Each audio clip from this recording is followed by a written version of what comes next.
Thank you so much. Thank you so much. It seems to me quite often in your fiction, and perhaps across your writing, crisis comes via stealth. We are sort of given a situation which is queasily coherent. Things are kind of together, although I think from the get-go we very often see the fault lines. But the people inside them don't always or don't know what to do about them. And then, boom. Is that how it feels to you from the inside of your novels?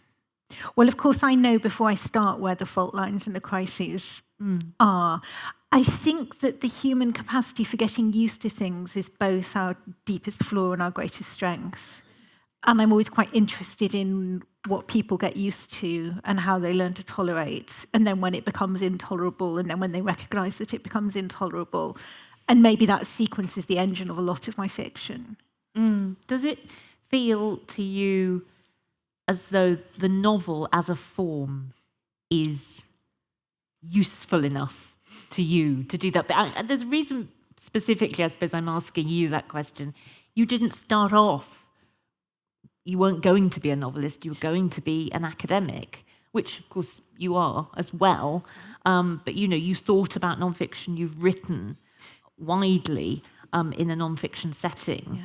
Yeah. But life kind of put you in the direction of fiction. Does the novel feel capacious enough for you? Yes, I think so. I mean, I know you don't mean useful in a kind of instrumental sense, but not a sort of utilitarian sense, but enough. Yes. I think that storytelling is one of the things that distinguishes us from animals. And I don't much mind about the form of the story. I mean, the novel is my form. But there are many, and we've heard many here today. But to some extent, humans are animals that tell stories. So I'm not worried that we're going to stop or that that's going to stop being part of who we are. And just finally, before we go on, and then we'll come back and talk more in the roundtable part of this event. But I was so incredibly moved and stimulated by your memoir. And I know from talking to you that it felt like a moment of great sort of exposure for you, writing in that mode, even though you'd written an awful lot of sort of personal things in your life. Then coming back to fiction, that sort of turn and turn about, how has that felt to you over the last kind of 3 or 4 years of writing? I think, it wasn't my first memoir. I'd also written about moving to Iceland, though in a very different mode. And I think the memoir of which we're speaking recounts a complete breakdown. And the experience of both that first emigration and maybe to some extent the second emigration here and the breakdown that followed it challenged the forms of narrative that I knew. So I was interested in making narrative prose reflect an experience that was not coherent and not immediately prone to the structures of storytelling. And I returned to the novel because I love its form. Thank you so much. Emilie, you too have done it. You've done it all. You've written memoir and novel, and you've written, of course, academically, widely, and also in the form of drama. When Notes to Self was published, that was a huge moment of a sort of public-facing writing. And that kind of followed a sort of creative feeling of sort of flagging, didn't it, I think? Am I right to say that you felt you needed something new and reviving? Yeah, I'd been working at UCD and I'd been, an academic for nearly 20 years at that point. And in terms of doing a PhD, then first jobs, then, first teaching. And that's a really long time to sustain yourself in one voice. And I think that I thought I had to choose. We're always told, you have to have a dream and you have to have a voice. And I thought, you just get to do one. I didn't realize I could switch streams. And I'm really, really lucky that I have a secure job so that I could do that. But I was meant to be, and I'm going to read a bit about that, but I was meant to be doing something completely else, and I kind of snuck off secretly and wrote notes. And then when it was published, as you say, it became a very public moment of saying, I have this other voice. And actually, if I'd anticipated how public it would be, I might not have done it. Because it was, really seized upon. It resonated with a lot of people. Do you know why? Do you know what it was that people were really latching onto and feeling moved by? Well, I think it's important not to see it in the vacuum, and to think that it was published in 2018. So it's published kind of a year and a half, nearly 2 years after the Me Too movement. It's also published in Ireland within a couple of months of the repeal campaign and referendum. And where really we saw the kind of shape of Irish statehood and the constitution reshaped largely through women telling their stories. And there was a moment which we're constantly being told is over, but there was a moment in which women's voices had a kind of cultural sway and attained a kind of level of respect that they hadn't. And I think that Notes to Self became part of that. Tell us what you're going to read today and a bit about that. So I'm going to read from a kind of follow-on to Notes to Self, which is another collection of essays called On Being Seen, which will be published January of next year. And I'm going to read, when I say it's a follow-on, it's really about the process of writing, but it's also about what it's like to be a woman and also to be a person with lived experience of living in a society where we're constantly surrounded by images of violence against women. So it's an essay called The Good Victim. For a long time, over 20 years, I was a good victim. I kept the secret of my rapes. I kept the secret of their pain. I did not lay blame on anyone else. I did not break anything, which is another way of saying I blamed myself and I broke myself. Good victims do not get angry. Good victims do not rock the boat. Good victims cry but don't cry out. Good victims don't make anyone else feel bad. Good victims pick themselves up. Good victims learn to move on. Good victims act like they're not victims at all. I tried so hard and for so long to be a good victim. I built a life that looked from the outside like the opposite of a victim's life. It's strange now to realize I once believed that there is such a thing as a victim's life, or such a thing as a victim, or such a thing as good. I kept trying and trying, getting better and better, and then good changed. Or rather, the times changed and the cultural narrative along with them. No longer did shame attach to the victims. No longer did it feel like silence was a condition of survival. No longer were you a bad girl or a bad victim if you let slip that you had experienced sexual violence. If anything, the opposite became the norm. The good victim must tell her story. And so I told my story. That makes it sound deliberate, but actually I had no idea of myself as a good or bad victim. I had no sense that the story I told about myself was subject to cultural pressures. I did not think of my story as a story. That was how good I was at keeping the secret. I did not even tell myself until suddenly I did. It was 2014. I was meant to be writing an academic book, a book about theatre and culture and national history. I had stacks of other books by other people lined up along my desk. I diligently read them all. I went to libraries and archives and did research. I gave conference papers and attended academic lectures. I was on a clear path. But every time I sat down to write, what came out was wrong. Instead of writing about theatre history, I filled notebook pages with stories of personal history. Impatient with myself, I kept resolving to try harder at my real work. But each time I tried, something in me refused. One afternoon, as I alternated between staring out the window and staring at my official to-do list, I felt a wave of pure despair. This can't be right, I thought. I can't be doing it right. I turned the page, literally turned the notebook page, and looked at the open white expanse, and I spoke out loud.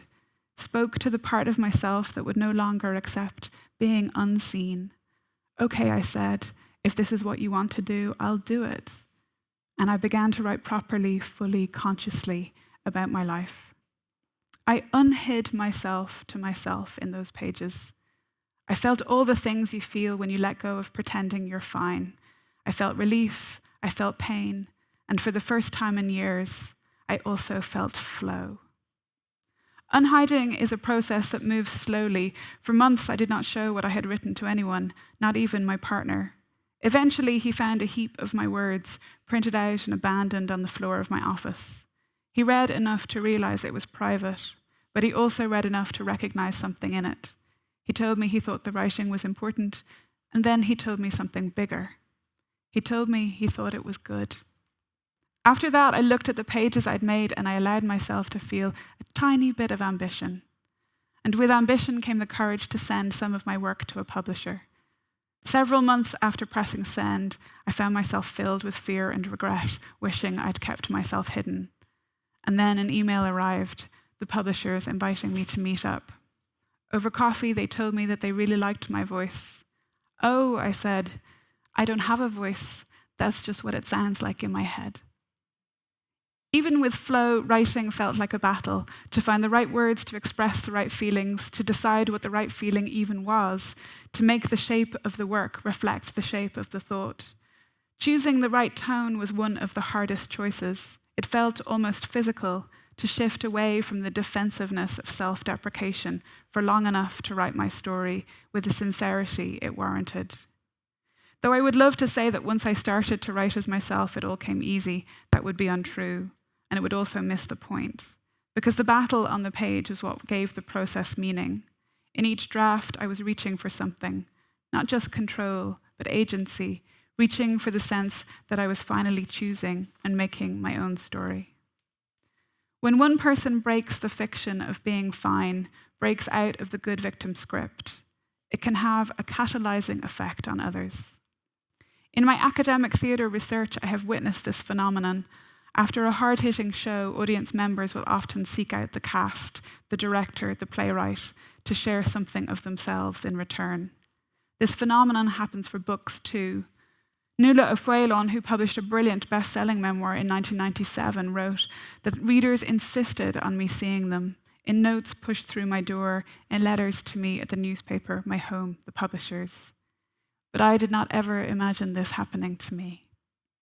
Then, within weeks of publishing my own story, the letters started coming. They arrived as cards or emails to my work address. Each letter began similarly, thanking me for writing my story and telling me I was brave. Then the writer would share their own story.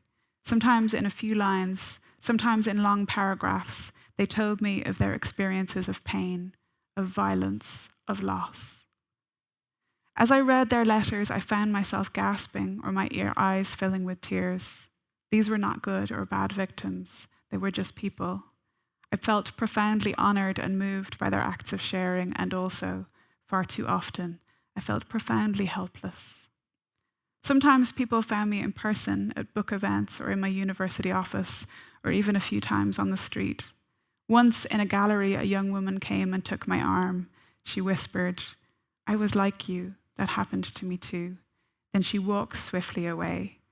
At first, I felt that people who told me their stories were looking to me for an answer. I had no answers though, and with every one of my sincere but bland replies, I felt I was failing at something important. It took me a long time to understand that these strangers only wanted what I had wanted, to share a terrible or suppressed thing with another person, to be heard, to be seen, to be told that their story mattered. Thank you.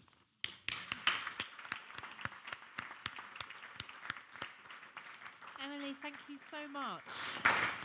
One of the most powerful parts of that very powerful reading was that idea of unhiding yourself from yourself and the risk that that implies, the risk that you might try to do that.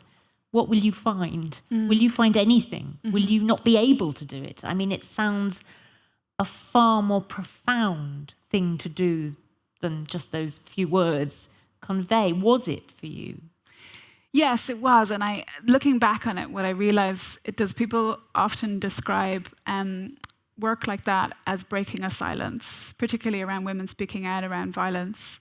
And I think that for me, a more accurate phrase is breaking a fiction. I feel like we're not silent, actually. We are constantly talking and constantly performing, but what we're performing is being fine. And to write out of that and to contradict it and to find those bits of yourself that aren't fine is both personally difficult, but also breaks a kind of relational secret and fiction, one that we all want to be fine. And that's where the sometimes the discomfort comes from, I think, again, doing it on the page, but also doing it like in public. Well, on the page, I guess, and is ultimately confined within a book, but the story of anyone who's experienced something traumatic like that is that story goes on. Unfortunately, yeah. I mean, I often think, again, that you can find control and agency in narrative on the page, which is one of its great attractions, that you can in real life. Thank you so much. So Emilie was talking there about this idea of the good victim, and one of the things that we've also come across in recent years talking about people's stories is this idea of the good immigrant, the good person who comes to another country. It's used and abused by politicians, but it also seeps into a much broader sense of culture. And it has a kind of flattening effect on individual stories. And one of the things that I thought was so striking about your book, I Don't Want to Talk About Home, was its title, was that idea of, I'm going to write a book, I also don't want to talk about it.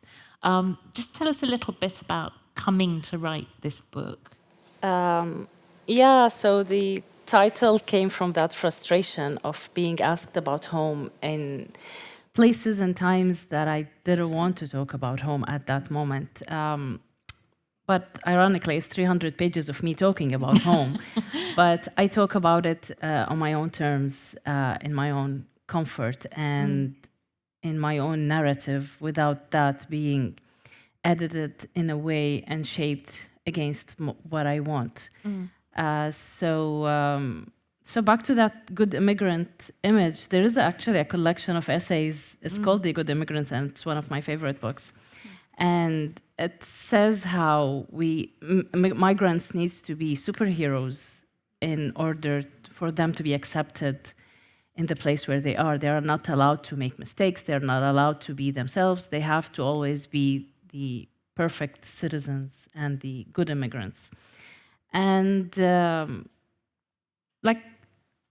that's what I always was doing actually since I became a migrant and displaced. I was always trying to be this good immigrant, and at some point, and I was sharing stories and I was answering all the questions about Syria, about home, about the war, but then at some point it became too much. It became my whole life, and I wanted to escape that part. I wanted to do my job. Like I work in tech, for example. I don't want to talk about home when I'm working in tech, or if I'm in a bus sometimes and somebody would ask me, where are you from? So I always stood out, and that interfered with my daily life and brought me back straight away to a war zone that I don't necessarily want to think about in that day. So many years after living like this, I started avoiding people, and I started avoiding events, and I noticed my voice became quieter, and I'm usually not, like I was loud since I was a baby, and I felt I was choking with all those questions and stories from home. So this book came out of frustration and rage, and that lack of support that Syrians had during that crisis, and the narrative that was taken away from us and shaped around destruction and boats and seas and illegal migration and all of that. So I wanted to re-own that narrative and tell my own story and many other people's stories. So that's me talking about home. Yeah. Is part of that, I mean, what you're sort of suggesting perhaps is part of having the freedom to tell your own story is also the freedom to be silent sometimes. Also to recognize when you simply don't want to share details of your or others' lives or experience or memories. And also when it's not safe to do that when that is going to be taken and used against you, or to create an image of you you simply don't want and will lose control over. I wonder how writing a book how you dealt with those kind of feelings, if you had those feelings. I guess I went from extreme privacy to opening it all. I just had to face the demons in the closet, and I opened up in a way that I just wanted to free my soul from that. And once I wrote this, I felt much lighter, and I'm not intimidated anymore by my background or by the question, where are you from? And I'm proud of it. I feel like I'm from Syria. I wrote a book. I'm a writer. Here's the book. Read about it. Maybe I don't want to talk about it in person, but there is my story. It's all out there. The privacy of writing about my life was complicated, and I didn't want to write about the politics side of war as much as the human aspect of it. And war is a small chapter of it. It's more about life before and after the war. So I wanted to bring to life the Syria that I fell in love, what home is. I wanted to talk about woman life from being a teenager, living in a conservative country, like in Saudi Arabia, where I was born and grew up, and then life after war and how that shift and the human aspect of war on my life. About being safe, writing about that, I guess there were many concerns when I wrote it, but luckily it went well and it was well received. And I tried to protect the privacy of all the people I care about. I changed names, but the facts and the feelings are still there. I don't know if I answered the question, but you did. Yeah. Good. Would you read some for us? Absolutely. Thank you. So I'm gonna read 2 parts because the prologue is too short. So I'll start with the prologue. We all come from somewhere. However, when someone asks where I come from, I pause for longer than I should before I answer. And every time I say I'm from Syria, I feel like I'm standing at a funeral, while Syria lies in an open casket, and mourners tell me how sorry they are for my loss. When I'm asked what I miss most about home, my mind bustles with 1,000 memories from the vibrant streets of Damascus. I picture what I left behind: my sweet grandmother, my fluffy black and white cat, my pile of books. But more than all of this, the thing I miss most is myself. I was a different person then. My thoughts, my words, my outfits, and my friends were all different. Everything about me now has changed, whether for better or for worse is not yet clear, but the earlier version of me is still trapped inside. Some might call this integration. I call it an identity crisis. I may have stopped trying to explain the love I hold for Syria, but I have never let go of it. I carry my troubled homeland within me. I hide it like a crime. After 9 years of forced separation and living in other countries, I'm still not sure if I should move on, stop counting the years, and settle for a new home. Sometimes I try to define home in my mind in order to try to recreate it. And I always fail and end up even more disappointed than I was before. What, after all, is home? It is the smell of a traditional home-cooked meal that greets you as you walk through the front door after a long day. A warm hug from a grandmother who always treats you like a special guest. Hysterical laughter with an old friend at a favorite coffee shop where they know your usual order. A loud family gathering you secretly wish to escape to avoid the endless prying questions. Your native language on the street signs and on the radio. Familiar faces and the roads you know like the back of your hand. It is all the little things that cannot be written down or described to those who haven't been there. It is the hole inside your soul that cannot be filled by any other place. A few years ago, I discovered a term for what I feel when I think of home, a Portuguese word, saudade. Defined in the dictionary of untranslatables, saudade is deep nostalgia, the longing for something that is no longer there. This feeling, saudade, sometimes hits me out of the blue. I might notice an Arabic word, or a colleague tells me about their trip to Syria back in the days. A song that I used to play back home pops up on shuffle, or an old photo from my archive appears on my computer screen. It hits sudden and hard, like a car crash, as if I've just woken up from a coma and I cannot recognize the world around me. What am I doing here? Why is everyone speaking in English rather than Arabic? Everyone becomes a stranger. I become a stranger. Do we have time for another part? Yeah, okay. So this one is, so in 2016, I worked at UNICEF in New York, and I was facing emergency responses and refugee crisis on a daily basis. I worked as a data scientist there, and that was my daily job. So this is one day there. I left the office and went to grab a coffee around the corner.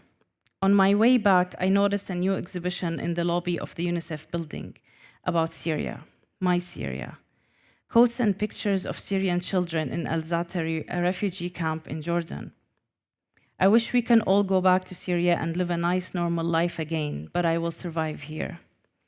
I think about how we left our country, why we left, and when we'll go back.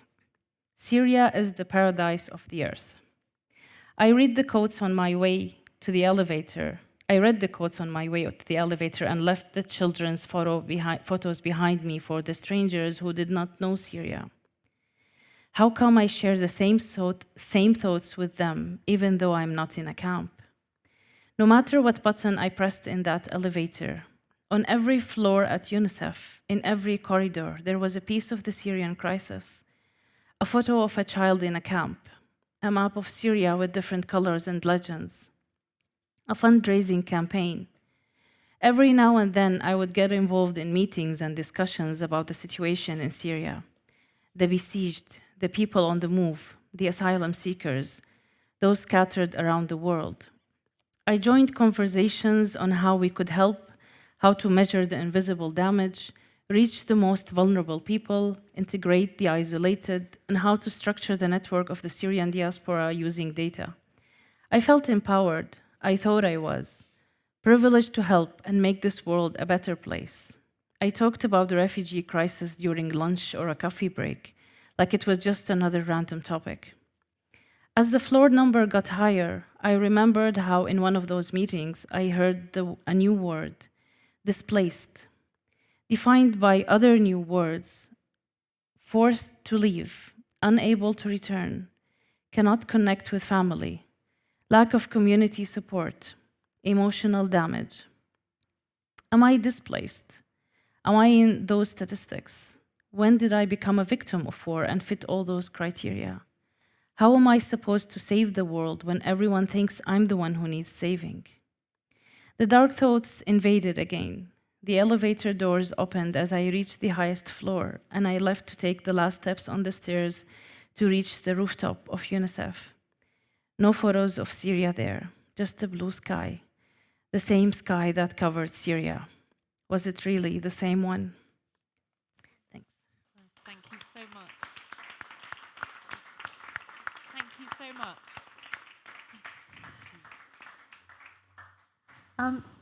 Burhan, you've been very patient as we've come down the line. Now we really want to hear from you. I mean, the most pressing thing that I want to ask you about this, your sixth novel, isn't it, the Lovers of Franz K, is that it's the first that you've written in Kurdish. In modern tongue.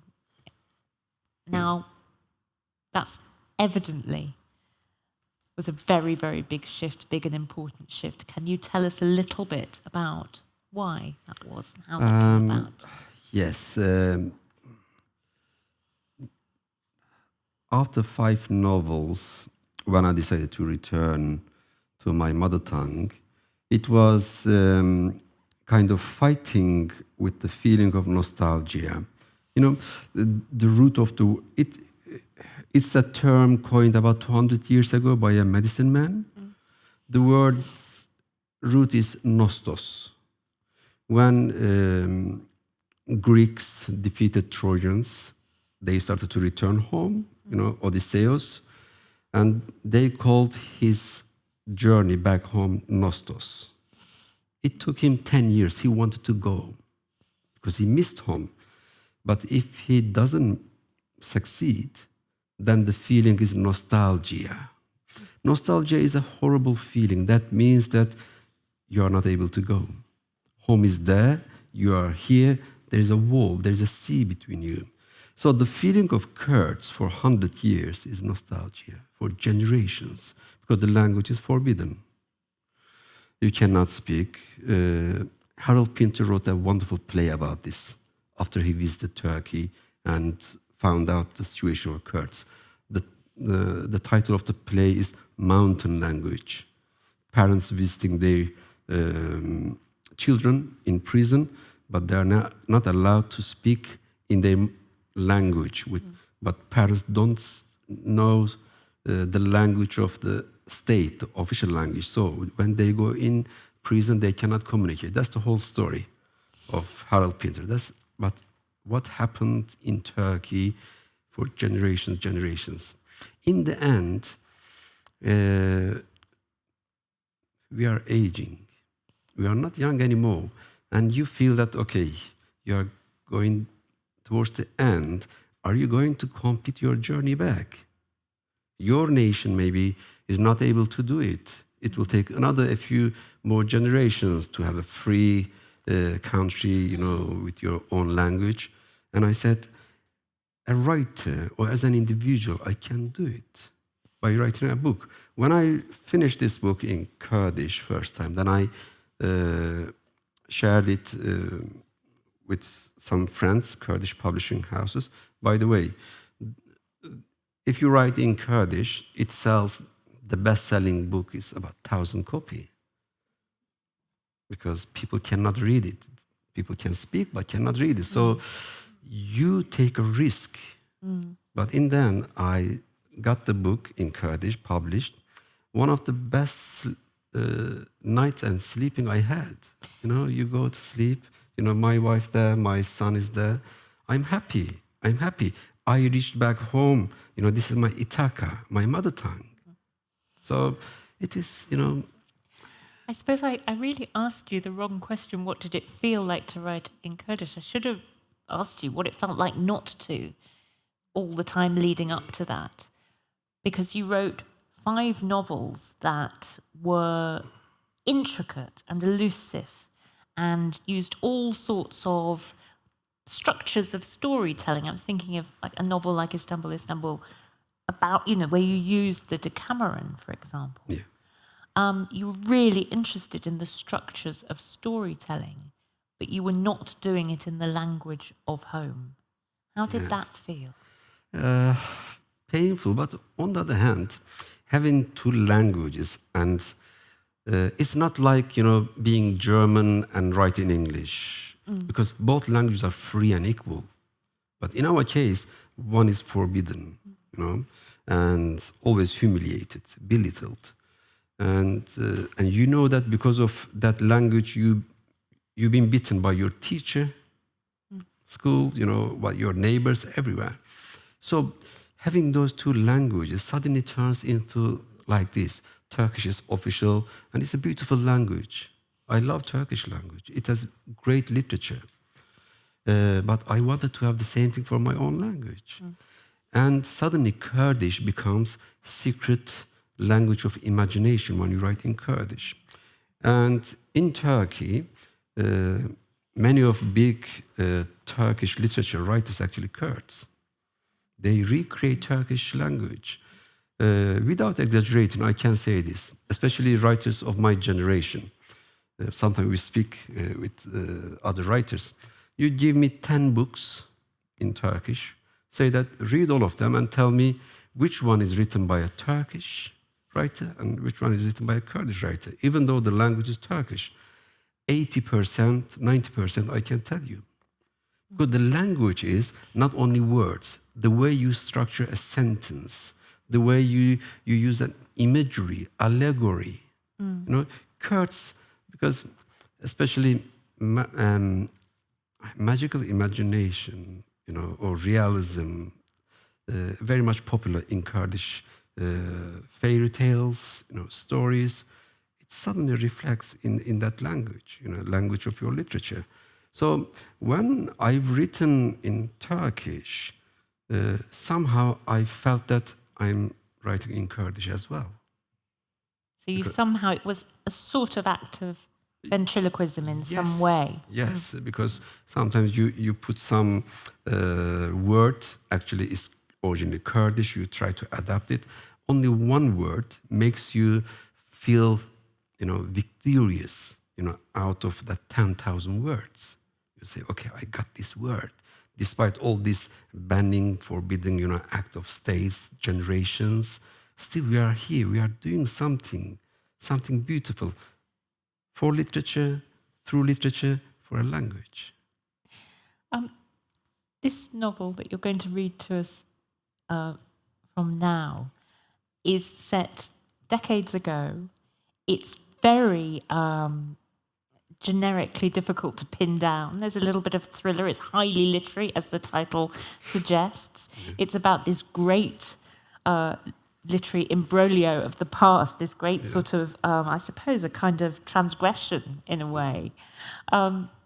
Just tell us a bit about it, and then if you read a bit, that would be great. Yes. First Kurdish novel, and I wanted to write Kafka. People said, why? But because I was in love with Kafka's diary. He had interesting relation with his own identity. He was not, you know, very much Zionist, you know, a tendency just growing up in 1920s. But he had a different sense of Palestine. You know, he had interesting stories. And I said, okay, I will use Kafka and come back home. The story is about two assassins, 1968 student uprising movement in Paris. A group of students decides to take revenge of writers who have been betrayed after they died. They say, okay, let's start with Kafka. Let's kill his best friend, Max Brod, because he betrayed Kafka. Of course, assassination goes unsuccessful. They are being captured. The assassin boy is called Ferdi. He's German-Turkish, mother German, father Turkish. Both parents are Nazi. They both died in Berlin when Red Army came in. So we go back that time. Most of the bodies buried under the ruins of Berlin were never recovered. As the cries from beneath the rubble grew quiet, the smell of rotting flesh filled the air. Trapped under a shattered door, Ferdi stopped mourning and lost consciousness. When his grandfather finally found him, having searched widely for him, he could hardly recognize his grandson behind the dried blood that covered his face. He cleaned Ferdi's eyes, mouth, and neck, and dripped water between his cracked lips. He lifted him onto his back and carried him to the Red Army medical base. He spoke to the soldiers there in a way they understood, managing to convince them. The medics wrapped Ferdi's head in a bandage and gave him some painkillers. They whispered to his grandfather that the boy's condition was not at all promising. His grandfather carried Ferdi back to their half-destroyed home, where he slept deliriously. 4 days he waited for his mother and father, dreaming that when he awoke, he would find them at his side. It was a dream he had often during the war. Ferdi began slowly to recover. He got used to his grandfather's cooking. He read the books he found in the rubble. His grandfather became his tutor. They read together, and they painted together. Before long, they began to laugh together. That brought them closer. It was then that his grandfather spoke to Ferdi about a serious matter. He said that he was not a Nazi and, like many Germans, had to hide his beliefs out of fear. He spoke of the evil of Nazism. Ferdi didn't understand. He didn't believe that his mother, his father, their neighbors, and Hitler himself were wrong. How then could he be sure of the truth? He followed his grandfather, who said, "We shall paint pictures so we can forget and heal our wounds." With each color, he learned to see the beautiful soul at the heart of the ruins. He looked at the devastated buildings, but saw and painted lively houses and streets. After a year, his grandfather had another serious conversation with him. He said that he was getting old and soon wouldn't be able to look after him. He said that Ferdi should go to his father's family in Istanbul and that he would be happier living there. After all, the situation in Berlin was obvious. Ferdi cried. In agony, he set off on the journey. The longest journeys are the ones made in childhood.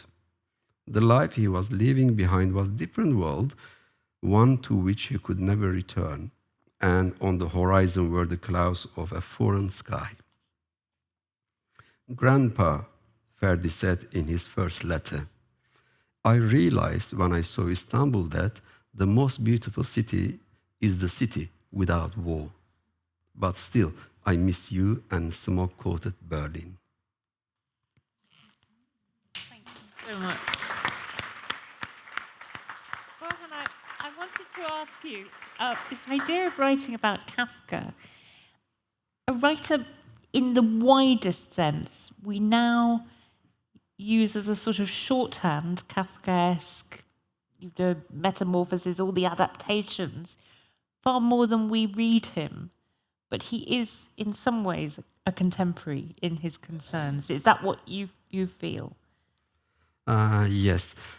You know, I think we should know Kafka's real, let's say, dimension. His books, a bit, let's say, gloomy, a bit irritating endings. Someone turns up, in the morning is a bug, and suddenly, he wants to in a castle but never manages. But he was a funny guy. When he was reading this manuscript of his books, these terrifying books, to his friends aloud, they would, always laugh. With laughter. "Oh, it's so funny, it's so funny." And he would also take revenge of some bad people in his life by putting them in his books. For example, at some places, he had a very horrible landlady. And he took his revenge by portraying her in one of his books. So I love this side of Kafka. Have you done the same? Is there a horrible landlady Yes. that you once had in your book?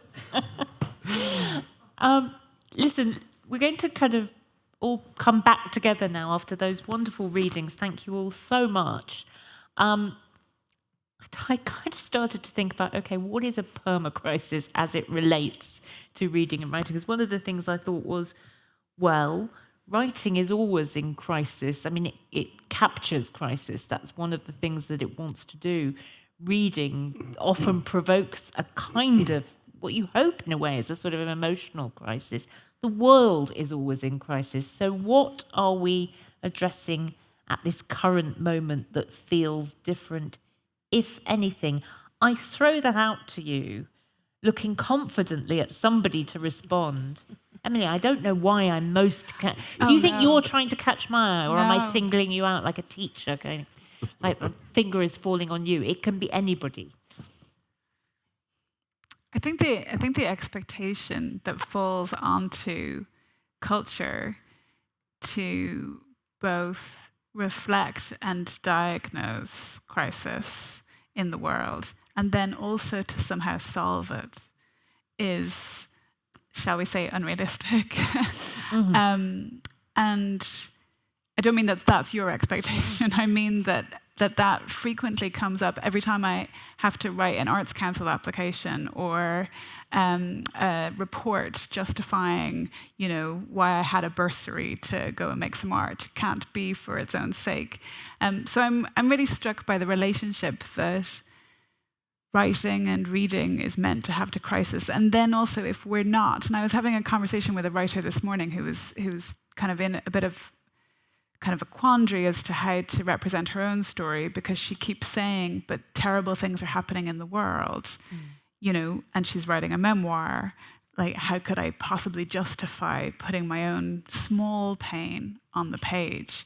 So I think that's not an answer, except to say that I think that we're always being asked to solve something and to reflect it and to respond with a hot take on it, when actually, what is good for writers and good for readers is a slow take and a considered response. And that often looks like it has nothing to do with the big issue crises, but has everything to do with the structures that underpin them.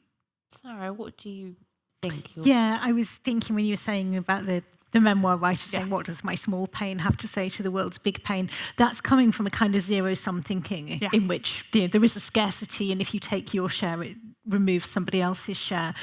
And maybe one of the things that art can do in a crisis is step away from that kind of scarcity narrative. I was having a conversation with someone who runs a bursary this morning and thinking, actually, it's probably okay to take money so that you can move slowly and mend things. You probably don't have to provide some kind of instrumental justification for making art. So I don't think it will ever solve a crisis. I don't think it ever has solved a crisis. But I think that the resistance to the language of crisis and scarcity can be a contribution. It's not the only thing art can do in a crisis, but it's one of those things. And I've been thinking recently in relation to very much those kinds of conversations about why are you writing a novel when the world is ending? Well, I'm a novelist, so that's what I'm going to do. But I think that even if the world is ending, we still need palliative care. And palliative care can be really exciting. And maybe that's what art is for at this point. I'm okay with that. Well, there is also, exactly, what a good way to put it, the palliative care of a novel. There is also the fact that it just is. Art is. People make stories, they paint pictures, they make music. There's no reason really to think that they will stop, even if the form that expression takes changes, which it always has and presumably it will always. Do you feel that we're demanding, Suad and Burhan, do you feel that we are demanding too much of art? Well, for me, art, like this book was a response to the refugees crisis. And I thought I'm going to put this book out and then move on with my life. But I couldn't. Like every time I write, I'm writing about a crisis. And I wrote several pieces to the Irish Times after this book, and it's always about a crisis. It's about the earthquake that hit Syria and Turkey. It's about the politics of what's happening in Syria, about the new regime, about even when I'm not writing about politics, I'm writing about women's stories, about miscarriage. So there's always a crisis, and I think I now see it that it's a natural response for me to use writing as a voice and a resistant way to talk about those things. And it's very rewarding. I find it very rewarding afterwards, especially when people respond and say that they could resonate with that and that I could speak what they were thinking. So writing about crisis is the only way I know to deal with the crisis that's happening in the world. And I am a writer, so other people would be musicians. They would use music to express that, to respond to crisis. Other people use art and painting. So for me, writing will always be a response to a crisis. Is there that sense, though, sort of going back to something you said earlier, when you are asked to write a piece for a newspaper, for example, that you think, okay, this is fine, I do want to write about this, it's important, I have something to say and I hope it will connect with people, but I would also like to be asked to write about things that are not crises, that are neutral or happy or peaceful or generative in some other way, that are not sort of a response? Do you, I suppose, do you feel typecast? Like I usually pitch those ideas instead of being asked. I think one time I was asked to write about something about Syria, but most of the time it was me. It comes from you. Yeah, it comes from me. And I tried writing about happy things. It's awful. Like I can't. It does not turn out as good as the melancholic, depressing ones.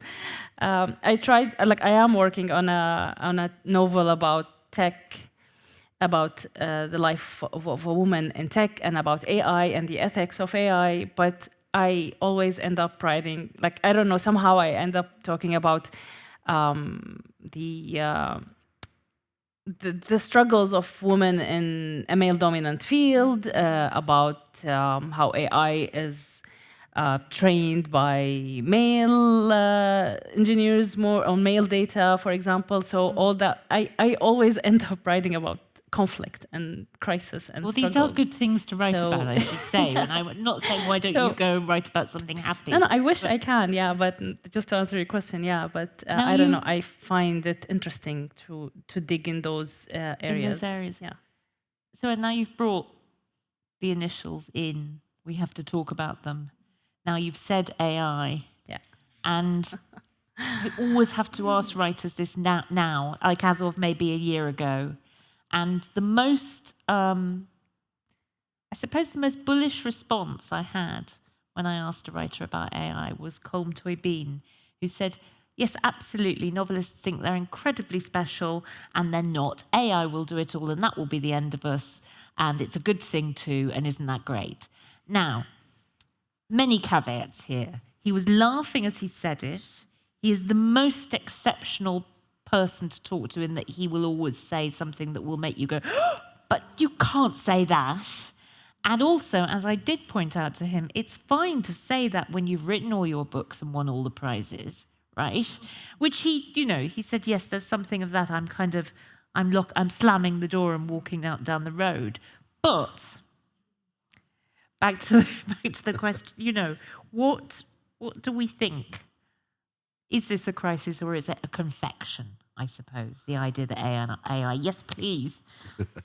I have a guess what's going to happen, I think, in our lifetime, in 20 years. Unfortunately, we are not able to stop AI coming. And they will write books. They will shoot movies on Netflix. Mm-hmm. Because it will be more profitable for companies. Instead of paying money to George Clooney, they will say, okay, create a Humphrey Bogart playing with Marilyn Monroe on a movie, and the machine will do it. Same with novels. Not now. About 12 or 13 years ago, a novel written by a computer participated a competition in Japan, managed to pass the long list, go up, and then it was revealed that it was a computer novel. I think it's going to be like 3 different box of eggs in supermarket. Organic eggs, free range, and bad eggs. AI, seriously, they will do it because in the end, this capitalist mentality, they will do everything for money. They will put, AI novels on this shelf. Mm-hmm. Then the organic one written by us humans, organic novels, they are expensive, okay, if you want to go. And also there is written by AI but edited by human, that's free range, okay? And they will do these kind of things, okay? This is not the only thing. Today there has been a long article on Guardian, how writers, hundreds of writers protesting AI companies. Just last week, I can't give you a name, a novelist, Nobel laureate. She wrote to me. She's not American because she cannot fight that AI company by law. She's not American. She said, what can I do? AI using all my text without having my consent. From this example to that different shelves, it's a huge problem. And unfortunately, we are not ready. We should be ready. We should be organized. We should do something. This crisis reminds me the period between First and Second World War. Now, we don't read that area much. United Nations was established in 1945. It's a very new organization. And then Universal Declaration of Human Rights, 48, then European Council, all came 45, 47, 48, 49.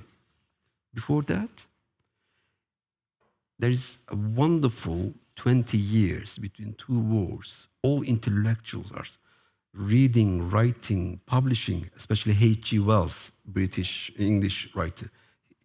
His contribution is great throughout those 20 years. After all this intellectual pressure that we managed to see all these organizations, when they were writing all these universal declarations, politicians felt that they had to invite organizations like PEN International because they had ideas. But now, today, we don't have United Nations. We have Elon Musk. We have Silicon Valley. How are we going to stop them? They steal our product. They use it. They don't pay us. And they don't answer on our questions, ethical questions. So it immediately becomes a question, obviously, of the rights, your own rights over your own work and the rights of creativity, and then, ripple effect, the rights of us to read something that has been produced by you organically.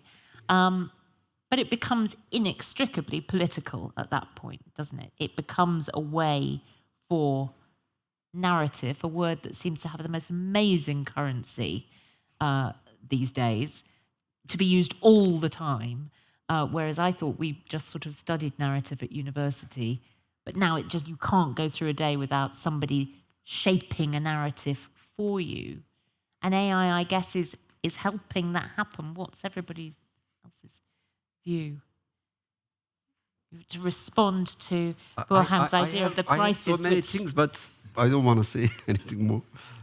I think that the story of AI is coming from people who don't have to think about embodiment because the bodies they live in fit the norm. I mean, it's able-bodied, white, rich men in America. And I think AI is very much made in that image, which means that... I argue with my son, who now has a job coding AIs, because that's what happens to novelists. But I don't see how entities that don't have bodies will ever be able to understand what it is to be human. And I know that they can copy people who do know what it's like to have a body, but I think the experience of embodiment is fundamentally missing from so much of that debate. And it seems increasingly bizarre to me that kind of dualism is thinkable. That we can imagine that brains are separate from bodies and that stories are just told by these disembodied entities that are, regrettably pinned to mortal flesh for a little while. That seems to me to be such a very 17th and 18th century idea of what it is to be human that I don't see how stories coming exclusively from that tradition will ever be as full and rich and real as stories that are not only written by minds, but written by human bodies, which ours are, because here we are. So I'm sure it will be frightening, and I'm sure there will be enormous losses. And I think that a world run by tech companies is terrifying. But I also think that most of reality is not recognised there. And do we also think, if we think about the other very obvious great crisis, and I'm just going to check the time so I'm not wildly overrunning. Well, as I lob in another enormous crisis for us to think about. But when we think about the climate crisis, and this is related, I think, to something you said there, Sarah, the idea that we don't, that certain people are not really understanding embodiment. Well, partly it's because I guess they've skipped the earth anyway. They're off somewhere else. In any case, they see this as, a busted flush. But writers have to write about the busted flush, and we have to live here on it. Is it altering the way that you even think about the words and the idea of the language that you're shaping to tell our experiences? This is going to be such an inadequate answer, but I don't think it is shaping how I turn up on the page or how I think about words or how I think about language. What I think it is shaping is the increasing enshittification of everything else, right? The way, and what I am amazed by is how accepting we are of the battery farm eggs, right? And how we're accepting we are of a profit-based model for art and culture. And I kind of, I also have to believe the opposite, that we won't accept it forever. And I am the person who loves seeing drafts of people's writing with all the things crossed out and all the words that they have tried and all the ways they have failed. And I think there is so much beauty in those attempts and failures. And I love it in an art gallery where you walk up to a painting and I'm that weird nerdy person who's looking for the bit of canvas that didn't get covered by paint, because that to me is the proof of the attempt and the proof of the success of trying. And I feel like people will, that we will all, and because I include, I'm on Instagram like everyone else. Sorry if you're not on Instagram and I just, horribly defamed you. But, we will all at some point become very, very sick of it. There is an uncanny feeling from reading AI-generated text or watching it. It is, and I think we that sense of divorce from ourselves, that sense of divorce from embodiment, both as producers but also mostly as consumers, will come back to bite us in the end, and we will turn away from it and back to the bit of blank canvas. What I'm hoping, and what I really do believe, is that exactly as you say, that uncanniness is actually enormously generative for writers like you all and all the writers out there, that they will speak to our present moment, be inspired by it in some or other way. This is now sounding very Pollyanna-ish.